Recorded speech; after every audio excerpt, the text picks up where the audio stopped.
Il y a un instant qui change tout. Il se situe dans cet espace entre l'attente et la réalité, entre ce que vous espériez et ce que vous avez réellement obtenu. Vous connaissez ce sentiment, cette vague glacée de rejet qui vous submerge lorsque la réponse est non, quand le message reste non lu, quand l'opportunité revient à quelqu'un d'autre, quand la personne qui compte pour vous choisit l'indifférence plutôt que l'intérêt. La plupart des gens laissent ce moment les briser. Ils intériorisent le rejet, remettent en question leurs valeurs et se replient peu à peu pour éviter les risques qui pourraient transformer leur vie. Mais que diriez-vous si je vous disais que ce moment de rejet n'est pas votre ennemi, mais votre meilleur professeur?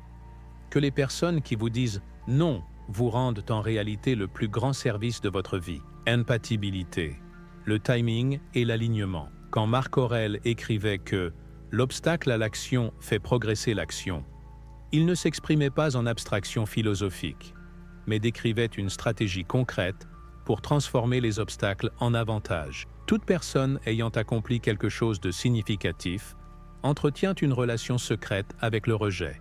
Elle a appris à le voir non comme un jugement, mais comme une redirection. Non comme un échec, mais comme un filtrage. Non comme une fin, mais comme une indication de ce qui doit changer, s'améliorer ou se réorienter complètement. Aujourd'hui, nous allons explorer 13 stratégies spécifiques qui vont changer fondamentalement votre relation au rejet.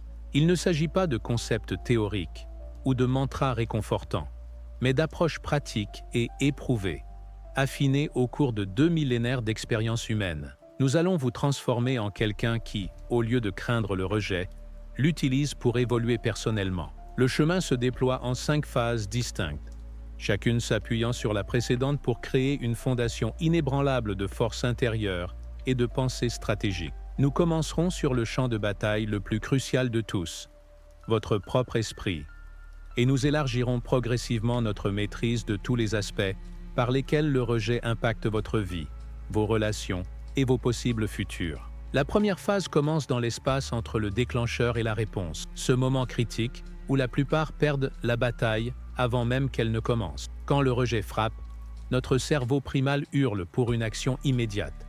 On veut riposter, se défendre ou s'effondrer sous le poids de la blessure émotionnelle. Mais voilà ce qui distingue le sage du blessé, la pause. Les réactions émotionnelles au rejet sont comme jeter de l'essence sur un feu.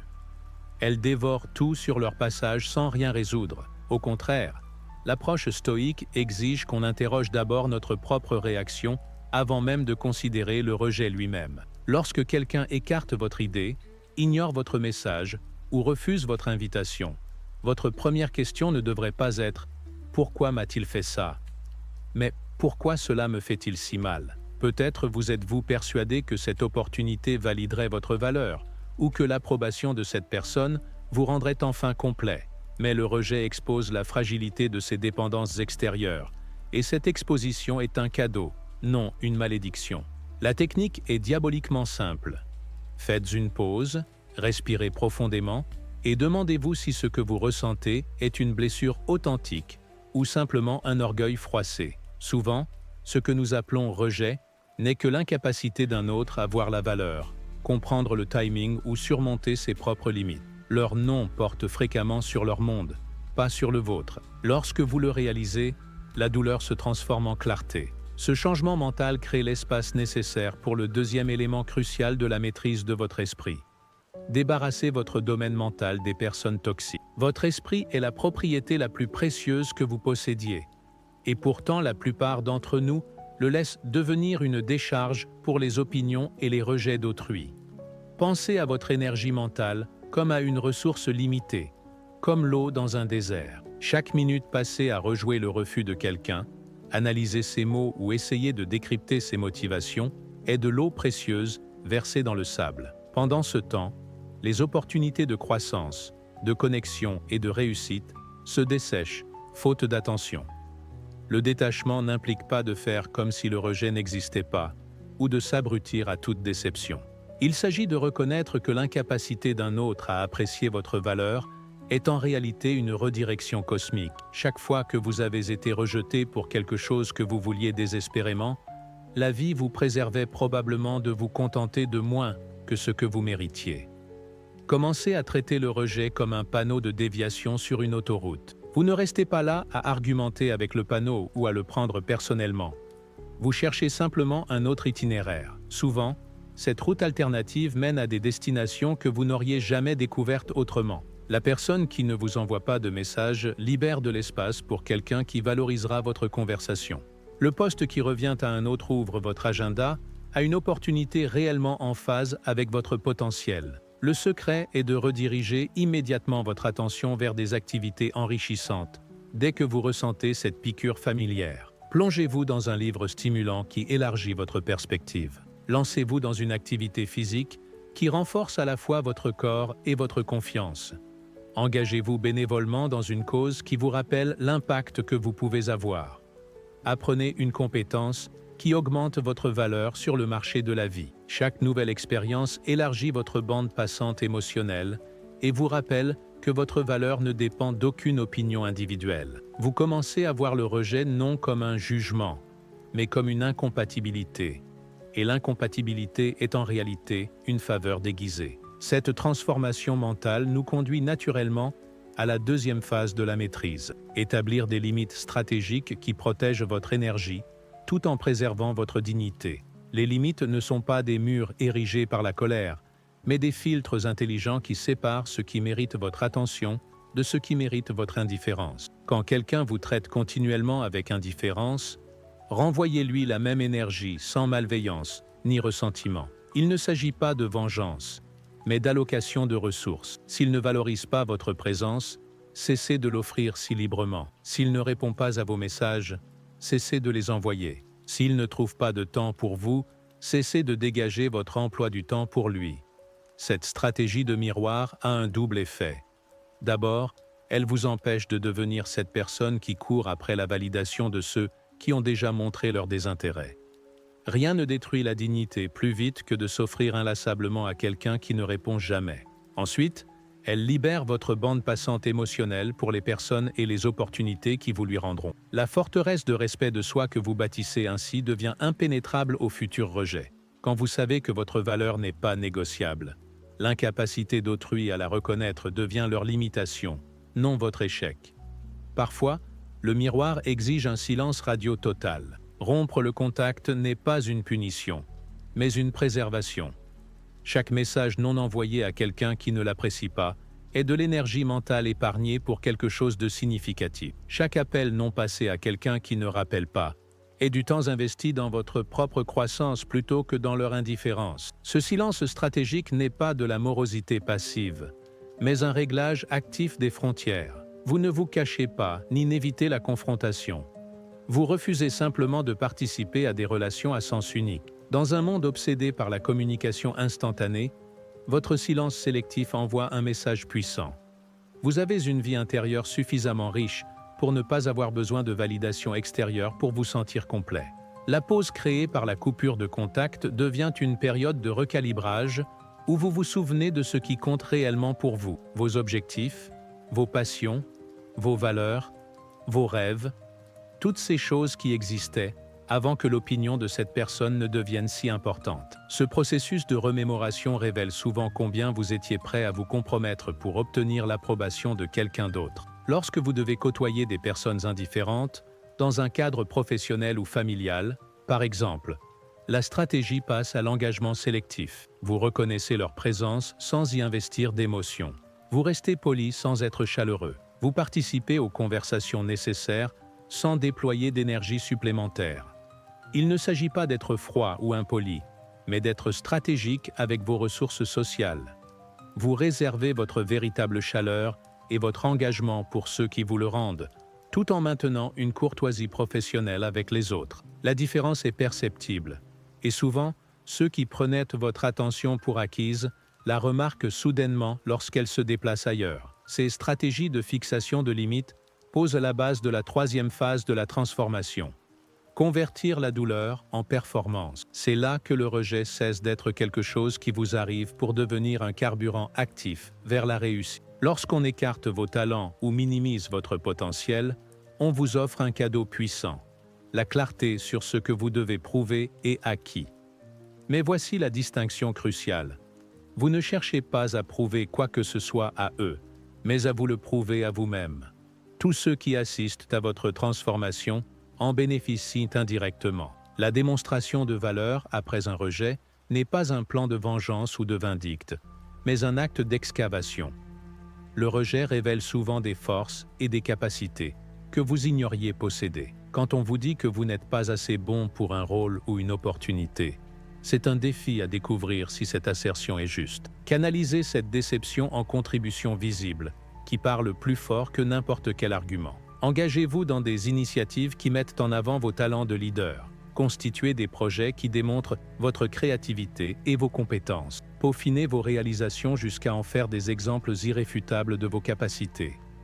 Laissez votre travail répliquer à la place de vos mots. Ce processus révèle souvent un désalignement entre vos talents et votre environnement actuel. Peut-être tentiez-vous de briller dans des espaces qui n'étaient là pas conçus pour mettre en valeur vos dons particuliers. Le rejet des mauvaises occasions peut vous rediriger vers des arènes où vos forces deviennent évidentes et valorisées. L'astuce consiste à aborder cette démonstration sans amertume ni besoin que la partie qui vous a rejeté voit votre succès.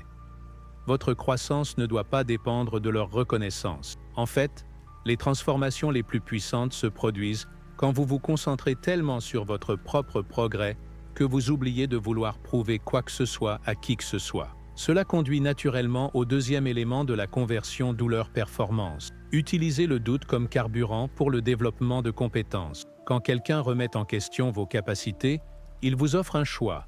Accepter son évaluation ou la réfuter par une amélioration assidue. L'approche stoïque pour prouver aux autres qu'ils ont tort n'est pas une confrontation publique ou un coup d'éclat, mais une révolution silencieuse. Le travail patient et persistant pour devenir indéniablement meilleur dans ce qu'ils disaient, que vous ne pourriez pas faire. Identifiez la compétence pointée du doigt, puis développez-la méthodiquement au-delà de leurs attentes. L'étude devient stratégique plutôt qu'académique. La pratique devient intentionnelle plutôt que la routine. Chaque heure investie dans l'amélioration est alimentée par le souvenir de l'être sous-estimé. Mais la motivation bascule progressivement de la vengeance externe à la satisfaction interne. Vous améliorez non plus pour leur prouver qu'ils avaient tort, mais parce que vous avez découvert la joie même de la maîtrise. L'ironie magnifique, c'est qu'une fois la compétence maîtrisée, leur opinion devient souvent sans importance. Vous avez évolué au point de ne plus avoir besoin de leur validation, car vous avez bâti une compétence qui parle d'elle-même.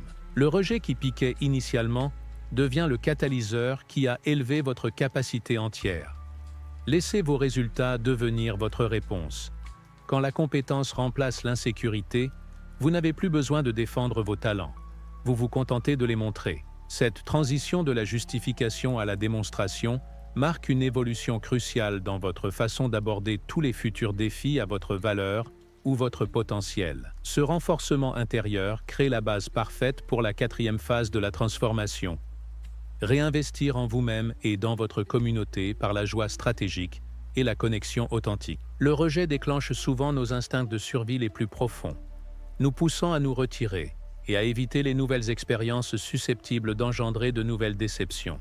Mais la réponse stoïque va dans la direction opposée. Elle consiste à se tourner vers la joie et la connexion comme contrepoids stratégique à la déception, comprenant que l'isolement amplifie la douleur, tandis que l'engagement la transforme. La transformation du plaisir en une forme d'entraînement à la résilience nécessite un engagement intentionnel envers les possibilités de la vie, lorsque notre inclination naturelle serait de nous replier. Au lieu de vous réfugier dans la sécurité des routines familières après un rejet, recherchez délibérément des activités qui vous rappellent que vous êtes multiples au-delà de l'opinion d'une seule personne ou du résultat d'une seule opportunité. Explorez de nouveaux passe-temps qui mettent au défi différents aspects de votre personnalité et de vos capacités. La personne qui a rejeté votre intérêt romantique ne saura peut-être jamais apprécier vos talents artistiques. Mais le cours de poterie se moque de votre histoire amoureuse. L'employeur qui a ignoré votre candidature questionne peut-être vos compétences techniques, mais l'organisation bénévole a un besoin urgent de vos talents d'organisation. Acceptez les invitations à des rassemblements sociaux, où vous pourrez rencontrer des personnes qui n'ont aucune idée de vos récentes déceptions ou revers. De nouvelles conversations avec des individus dépourvus de préjugés sur votre valeur ou vos compétences révéleront souvent des aspects de vous-même qui étaient éclipsés par le poids de rejets précis. Partez en escapade le temps d'un week-end vers des lieux qui inspirent la curiosité plutôt que la réflexion sur ce qui a mal tourné. Les nouveaux environnements stimulent des parties du cerveau impossibles à solliciter, en ressassant des déceptions familières dans des cadres familiers. Le sentier de montagne se moque de vos revers professionnels, et le musée d'art ne s'intéresse pas à votre statut relationnel. Les activités physiques sont particulièrement puissantes à ce stade, car elles offrent un retour immédiat et mesurable sur vos capacités, tout en libérant des neurochimiques qui combattent naturellement la dépression et l'anxiété. Les poids que vous soulevez, les kilomètres que vous courez, les postures de yoga que vous maîtrisez, ces accomplissements existent indépendamment de toute reconnaissance extérieure. Les activités créatives offrent une autre voie pour reconstruire la confiance, car elles mobilisent des aspects de votre identité que le rejet peut avoir temporairement éclipsés.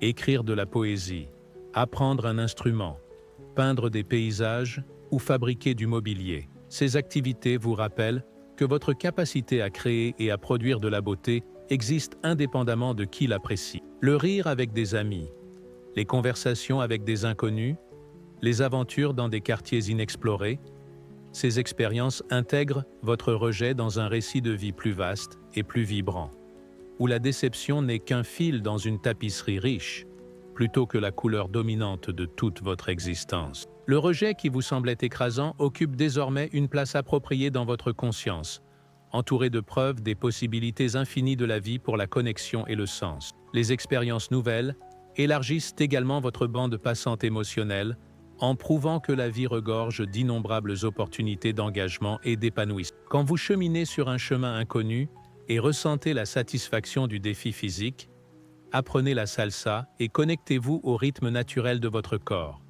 ou faites du bénévolat dans un refuge et constatez l'impact de votre compassion. La personne qui vous a rejeté occupe bien moins d'espace mental. Votre identité s'élargit au-delà de toute relation ou opportunité unique, rendant les futurs rejets moins dévastateurs, parce qu'ils représentent une part plus faible de votre expérience globale. Cette expansion de l'identité et de l'expérience conduit naturellement à bâtir un statut social par la contribution authentique plutôt que par le réseautage superficiel ou la quête de prestige. L'approche stoïque pour s'élever socialement se concentre sur le fait de devenir plus utile à votre communauté, tout en développant des connexions authentiques avec des personnes partageant vos valeurs et vos intérêts. La forme physique améliore non seulement vos capacités corporelles, mais aussi votre confiance, votre niveau d'énergie et votre clarté mentale. La discipline requise pour maintenir une routine d'exercice régulière forge un caractère qui se transpose dans d'autres domaines de la vie. La force physique que vous développez devient une métaphore de la force émotionnelle, et l'endurance acquise à la salle de sport vous prépare à l'endurance émotionnelle nécessaire pour affronter les épreuves inévitables de la vie. Les passe-temps fournissent des sujets de conversation naturels et des opportunités d'amitié avec des personnes partageant vos passions. Les relations formées autour d'activités communes sont souvent plus durables que celles basées sur la convenance ou la circonstance, car elles reposent sur l'enthousiasme mutuel plutôt que sur la proximité. Le bénévolat vous connecte à des individus qui valorisent le service et la contribution plutôt que des marqueurs superficiels de succès tels que les titres, les revenus ou les abonnés sur les réseaux sociaux. Ces relations offrent souvent une perspective sur ce qui importe réellement dans la vie, tout en vous donnant la chance d'améliorer concrètement la condition d'autrui. Le développement professionnel augmente vos compétences, tout en élargissant votre réseau de collègues et de mentors qui peuvent fournir conseils, opportunités et soutien lors des périodes difficiles. Les compétences que vous développez et les relations que vous cultivez créent des options indépendantes de l'avis d'un employeur sur votre valeur. L'élément crucial dans toutes ces activités est de les poursuivre pour leur valeur intrinsèque, plutôt que comme des numéros de performance pour les réseaux sociaux ou des tentatives transparentes de susciter la jalousie. La croissance authentique attire des connexions sincères, tandis que les démonstrations superficielles de succès trahissent leur désespoir aux yeux des observateurs perspicaces, qui sentent la différence entre la vraie confiance et la fanfaronnade fabriquée. Partagez honnêtement vos progrès et vos expériences plutôt que stratégiquement, en évoquant les défis que vous rencontrez, les compétences que vous développez et les personnes que vous rencontrez en chemin. Cette combinaison de vulnérabilité et de croissance visible crée une attraction magnétique qui attire ceux qui apprécient à la fois l'authenticité et l'ambition. Ils voient quelqu'un qui affronte les difficultés sans en être vaincu, qui poursuit la croissance sans prétendre que tout est facile. Le statut social que vous bâtissez de cette manière devient antifragile. Il se renforce sous la pression plutôt que de s'effondrer au premier signe de difficulté, parce qu'il repose sur la création de valeurs authentiques et des relations réelles, plutôt que sur la validation extérieure ou le réseautage superficiel. Il ne peut être ôté par l'opinion ou le rejet de quiconque. Votre valeur devient évidente à travers vos contributions, et non plus tributaire de la reconnaissance d'autrui. Cette base solide de confiance en soi et de connexion communautaire authentique vous prépare à la phase finale et la plus cruciale de la maîtrise. Protégez votre citadelle intérieure avec une maîtrise imperturbable. Cela représente l'apogée de l'intelligence émotionnelle stoïque, où vous apprenez à maintenir votre équilibre psychologique, quelles que soient les circonstances extérieures, devenant quelqu'un capable de gérer tout rejet futur avec grâce, réflexion stratégique et même gratitude pour l'opportunité de croissance qu'il représente. Le concept de la citadelle intérieure vient de Marc Aurèle lui-même, qui comprenait que si nous ne pouvons pas contrôler les événements extérieurs, nous restons souverains sur nos réponses internes. Il ne s'agit pas de réprimer ses émotions, ni de prétendre que le rejet ne vous affecte pas, mais de développer des ressources internes si robustes que la validation extérieure devient un supplément plutôt qu'un besoin. L'usage stratégique du silence, quand il est employé comme outil d'introspection plutôt que de manipulation ou de punition, devient une méthode puissante de renforcement de votre noyau psychologique et de clarification de vos valeurs authentiques. Le temps passé sans contact avec ceux qui vous ont blessé n'a pas pour but de leur faire souffrir, mais de créer un espace pour une profonde auto-examen et le développement de ressources internes. Utilisez ces périodes calmes pour sonder vos valeurs personnelles avec honnêteté. Quels principes guident vos décisions lorsque personne ne vous observe? Quelles activités vous apportent une satisfaction véritable, indépendamment de toute reconnaissance extérieure? Quelles relations dans votre vie reposent sur une appréciation mutuelle plutôt que sur la convenance ou l'habitude? Quels rêves poursuiviez-vous parce que vous pensiez devoir le faire, plutôt que parce qu'ils vous inspiraient vraiment? Le rejet romantique peut révéler que vous cherchiez à correspondre à l'image qu'une autre personne avait d'un partenaire idéal. Plutôt qu'à exprimer votre véritable moi, examinez vos déclencheurs émotionnels avec curiosité et non avec jugement. Pourquoi certains types de rejet vous touchent-ils plus profondément que d'autres? Quelles expériences d'enfance ou déceptions passées amplifient la douleur actuelle? Quelles histoires vous racontez-vous sur votre valeur, rendant la validation extérieure si cruciale pour votre identité? Impassible, plutôt que des plaies émotionnelles à vif. Vous développez la capacité d'observer vos émotions sans en être contrôlé, de ressentir la déception sans en être dévasté, de subir le rejet sans remettre en question votre valeur ou votre potentiel fondamentaux. L'objectif n'est pas de devenir insensible ou déconnecté de vos sentiments, mais de devenir souverain émotionnellement, capable d'expérimenter la pleine palette des émotions humaines tout en conservant la clarté de pensée et la capacité de répondre stratégiquement. Vos sentiments deviennent des informations utiles plutôt que des ordres écrasants, des signaux sur vos valeurs et désirs plutôt que des dictats absolus sur votre comportement. Vous pouvez ressentir de la douleur sans ressentir le besoin de blesser les autres en retour. Vous pouvez vivre la déception sans exiger un réconfort immédiat ou une validation extérieure. Vous pouvez reconnaître le rejet sans vous défendre de manière agressive, ni vous effondrer dans le doute de soi. Cette souveraineté émotionnelle élimine la tentation de supplier l'attention de ceux qui ont déjà montré leur indifférence ou leur manque d'appréciation pour ce que vous offrez. Lorsque votre estime de vous repose sur vos réalisations, vos relations authentiques et votre alignement avec vos valeurs, la validation extérieure devient un agréable bonus dont vous pouvez profiter sans en dépendre. Plongez-vous dans des passions et des réalisations qui vous satisfont d'abord, indépendamment que quiconque les remarque, les comprenne ou les approuve. Écrivez le livre que vous voulez lire, même si vous ne le publiez jamais. Montez l'entreprise que vous aimeriez soutenir, même s'il faut des années pour atteindre la rentabilité. Développez les compétences que vous admirez chez les autres, même si personne ne reconnaît vos progrès. Créez l'art qui vous émouvra, même si les critiques ne le comprennent pas. Laissez votre confiance naître organiquement de la profonde satisfaction de devenir la personne que vous souhaitez être, plutôt que de la reconnaissance des autres de votre valeur ou de vos accomplissements. Ce système de validation interne devient inébranlable car il ne dépend ni des circonstances extérieures, ni des opinions d'autrui, deux éléments qui resteront toujours hors de votre contrôle. Cette autosuffisance crée une indépendance attirante, qui attire souvent l'attention même que vous avez cessé de chercher désespérément. Les gens sont naturellement attirés par ceux qui semblent complets et sereins par eux-mêmes, qui offrent leur présence comme un cadeau plutôt que la réclamer comme une validation de leur valeur. Le paradoxe est profond. Moins vous avez besoin de l'approbation des autres, plus vous êtes susceptible de l'obtenir, moins vous paraissez désespéré de recevoir de l'attention, plus vous devenez intéressant, plus vous semblez complet en tant qu'individu, plus vous devenez attirant en tant que partenaire ou collaborateur. Les derniers éléments cruciaux pour protéger votre citadelle intérieure consistent à maîtriser l'équilibre délicat entre la bonté et la distance émotionnelle, et à conserver votre calme même lorsque vos luttes intérieures se font intenses. Ces compétences vous permettent de naviguer avec grâce dans des situations sociales complexes, tout en protégeant vos ressources psychologiques d'une usure inutile. La bonté sans attachement émotionnel signifie offrir courtoisie, respect et bienveillance, sans attendre de réciprocité, ni s'investir émotionnellement dans le résultat.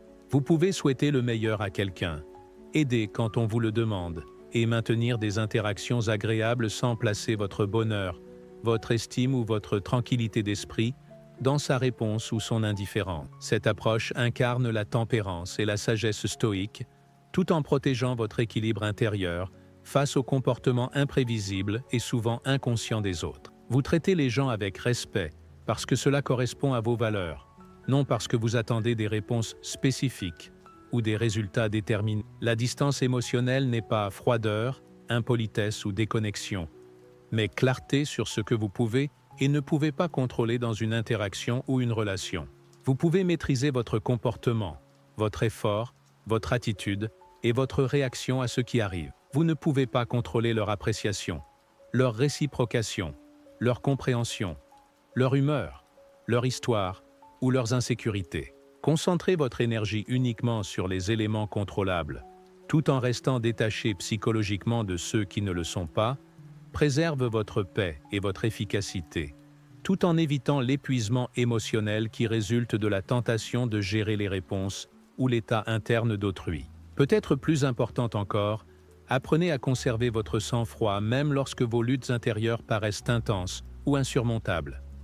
Reconnaissez vos sentiments en privé, tout en projetant une stabilité en public. Il ne s'agit pas de la tromperie ou de la suppression émotionnelle, mais de dignité, de gestion stratégique des émotions et de responsabilité de votre propre régulation émotionnelle, plutôt que d'attendre des autres qu'ils gèrent vos états d'âme. Vos moments privés peuvent inclure l'écriture de journal, la conversation avec des amis ou des membres de la famille de confiance, le recours à un soutien professionnel si nécessaire, l'exercice physique pour traiter vos émotions, ou la pratique de la méditation et de la pleine conscience pour développer une meilleure conscience et régulation émotionnelle. Mais votre persona public reste stable, signalant à vous-même et aux autres que votre estime de vous, votre stabilité émotionnelle et votre potentiel futur ne sont pas otages des circonstances présentes ni des opinions, décisions ou comportements d'autrui. Cette constance renforce la confiance qu'on vous accorde,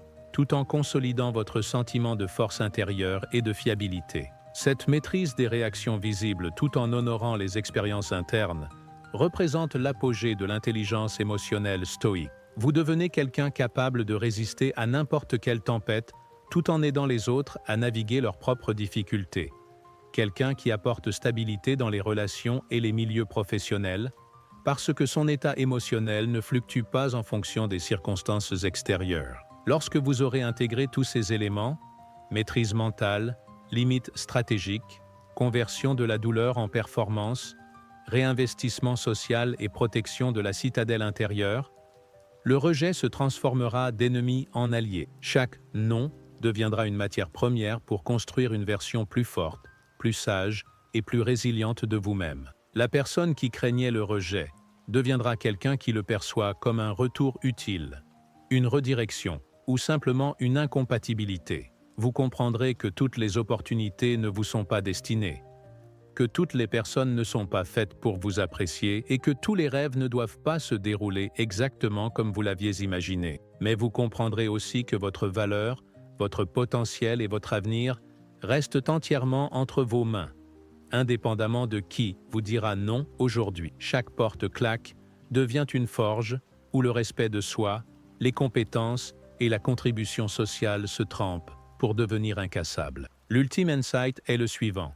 Maîtriser le rejet, c'est maîtriser les courants imprévisibles de la vie. Quand vous savez gérer la déception avec grâce, transformer les revers en opportunités et maintenir votre cap malgré la météo extérieure, vous devenez véritablement inarrêtable.